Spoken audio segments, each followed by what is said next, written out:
Welcome to Will It Work? I'm Kevin.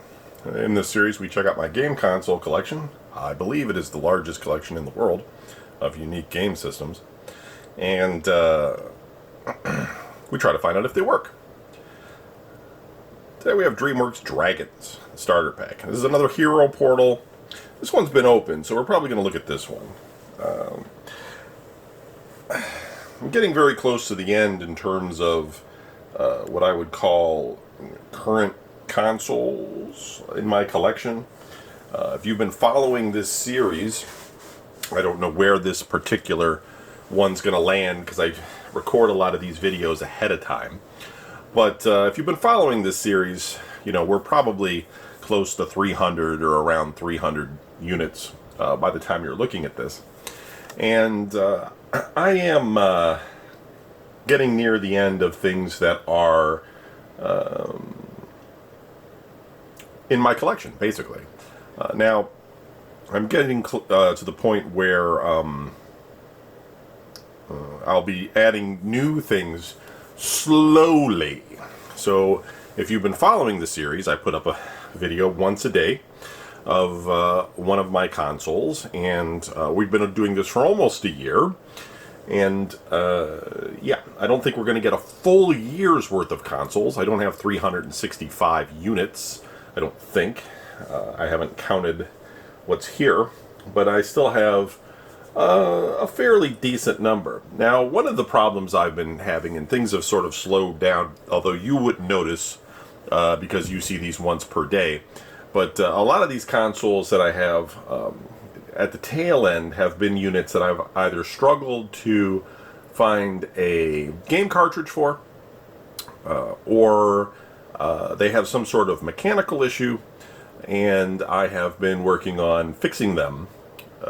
And for the most part, I've been very successful with almost all of them. I do have one rare system which, if it doesn't include a pack, like a built-in game, I'm going to end up having to, I don't know, either purchase a game that's very expensive. We're talking a 8-bit game console game that would cost somewhere on the order of about $300. Or just show it to you guys without the game. Although that kind of goes against the whole idea of will it work. I also have a couple units which are not functional but could be made functional, and could be made functional by me.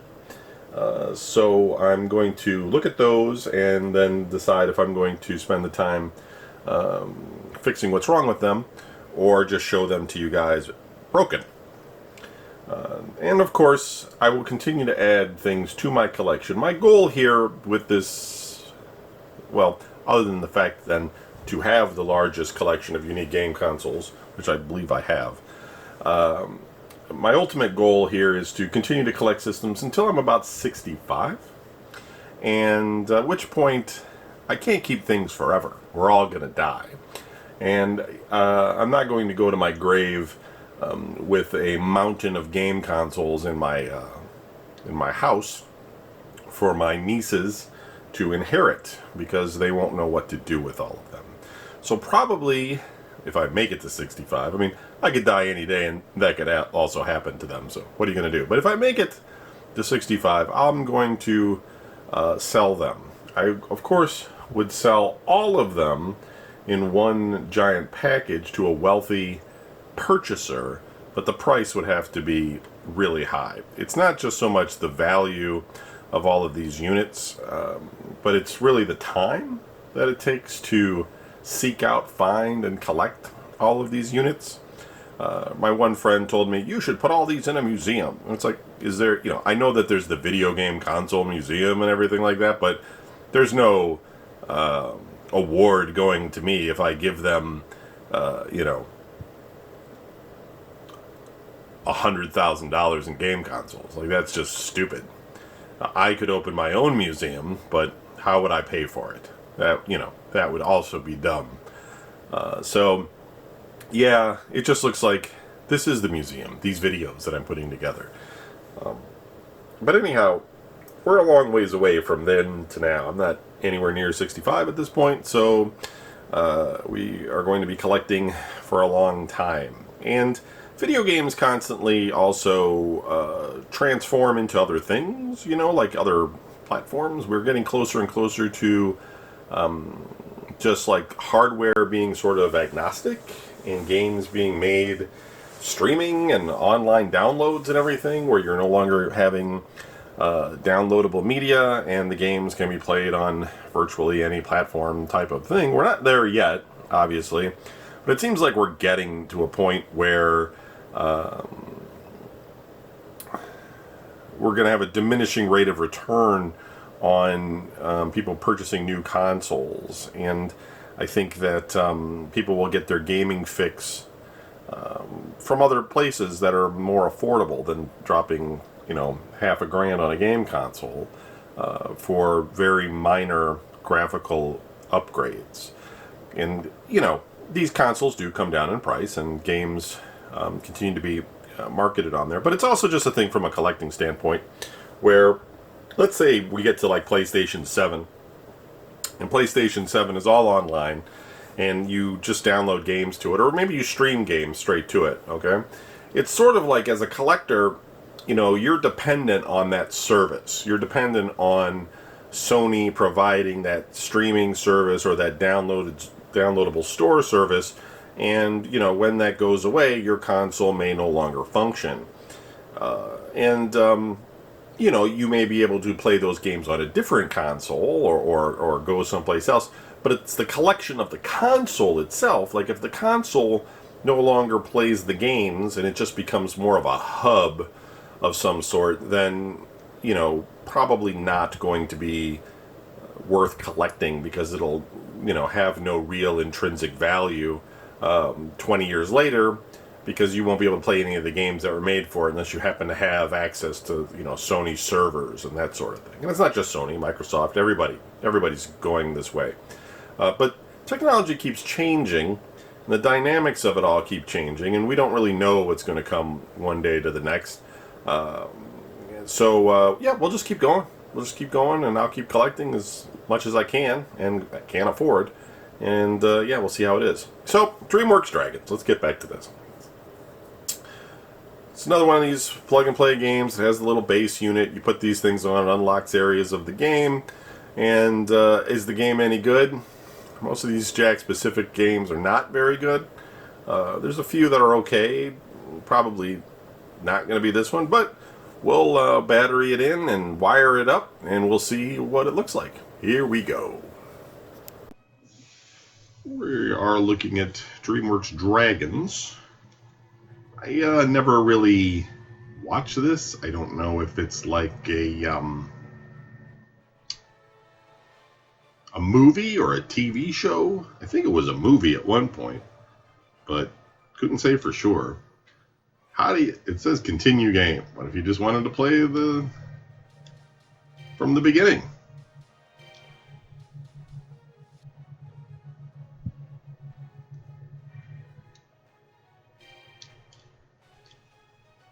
Trying to see if there's a way to clear memory. Apparently not.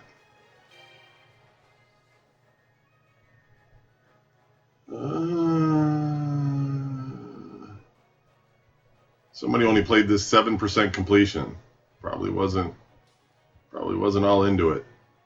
Played one mission. That's it. Place your figure on the hero portal. All right, I'm going to put this little blue dragon on here. Stormfly. Okay. So, I mean, right off the bat,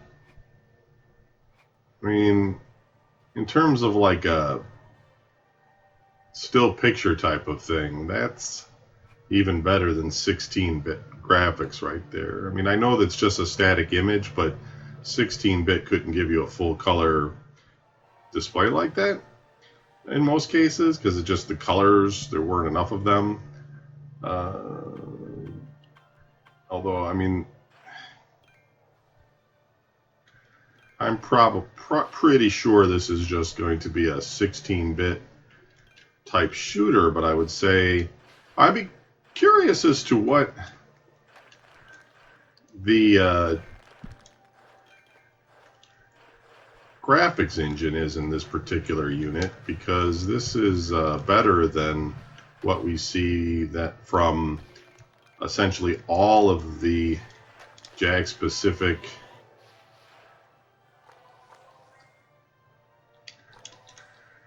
systems.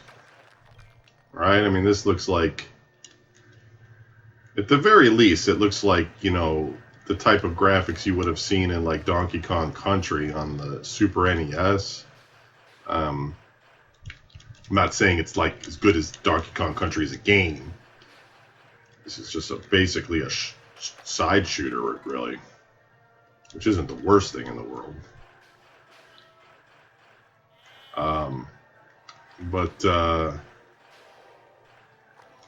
Yeah, reminiscent of 16-bit gameplay with some, I would just say, 32-bit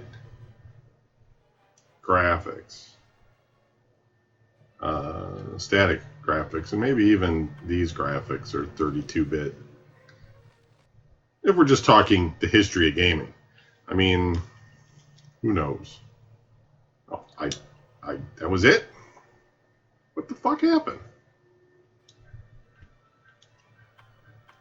Oh, I gotta not fall. Okay. See, I'm tapping the button here to make myself go up it. And if I don't tap, then I fall.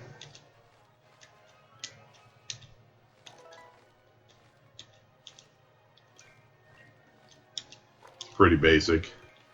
Now, these games were mainly designed for very young kids that didn't have a dedicated game console, or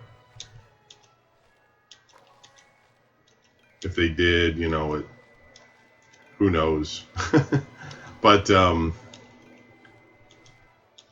know, it was kind of a niche market to begin with, and Jakks Pacific really flooded the market with all kinds of these TV games, and I honestly don't know how successful it was for them. It seemed like maybe in the beginning, due to the fact that they made so many of them, that it was really great. But as time went on, they just stopped doing it, so it must not have been as successful as they had hoped. Or maybe they're going to revamp it and come out with HDMI ones and continue the process, you know, come out with new games. It's one of those things where I think, like, development of 8-bit type titles and maybe even 16-bit titles didn't take a lot of investment dollars, really. I mean, you could make some of those games pretty easily. And, you know, for the most part, we see that with a lot of clone systems that are just sort of throwing whatever they, you know, can find. What is this, like a shield?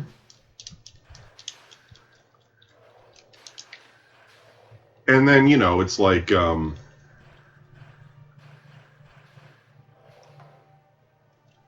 you need one of those unlockable characters to get into that. So then it's sort of like, now that you've gone through the whole 8 and 16 nostalgia window, you got to start making games in 13-bit to attract people to play, you know, the kids of that era. But that's tougher to do, because even a simple game like this needs, you know, an investment in art, and it's like not it's not as inexpensive, and not as throwaway in most cases. So now you can also, of course, you can always, you know, license existing titles and bring those out, just like they did with, you know, 2600 stuff. I don't know why they haven't spent more time trying to bring PlayStation titles out, right? There were just a ton of PlayStation games, original PlayStation. You know, I know the Saturn is difficult to emulate and all this, but all of these emulators are out there exist now, right? So there's a lot of 32-bit games that people could go back and play if you could get them licensed. And I don't know, nobody's really kind of done it for whatever reason. Or, you know, maybe like SNK or some Capcom, whatever, with their arcade stuff, but not like the PlayStation game system. I mean, yeah, Sony themselves have, you know, the TurboGrafx did their thing. But I mean, like these little independent joystick type things, like, you know, put a Vigilante 8 or a, you know, make an RPG gamepad or something that people can plug in and, you know, play some Squaresofts, you know, on a little joystick type of thing that you just connect in. It doesn't have to be all elaborate. I don't know. Maybe we're just not there yet. Maybe processors, I don't know. ARM processors are pretty capable, though. Seems weird to me. All right, well, this is really repetitious, so we're done looking at this one. It works. We'll keep it. It's an interesting game engine overall, just because we haven't seen one with these kinds of graphics by Jakks Pacific. It's nothing special, of course, but just unusual for them. This is probably one of their swan song systems as far as releasing new stuff. But, yep, another Hero Portal. Thanks for watching. We'll see you in the next video.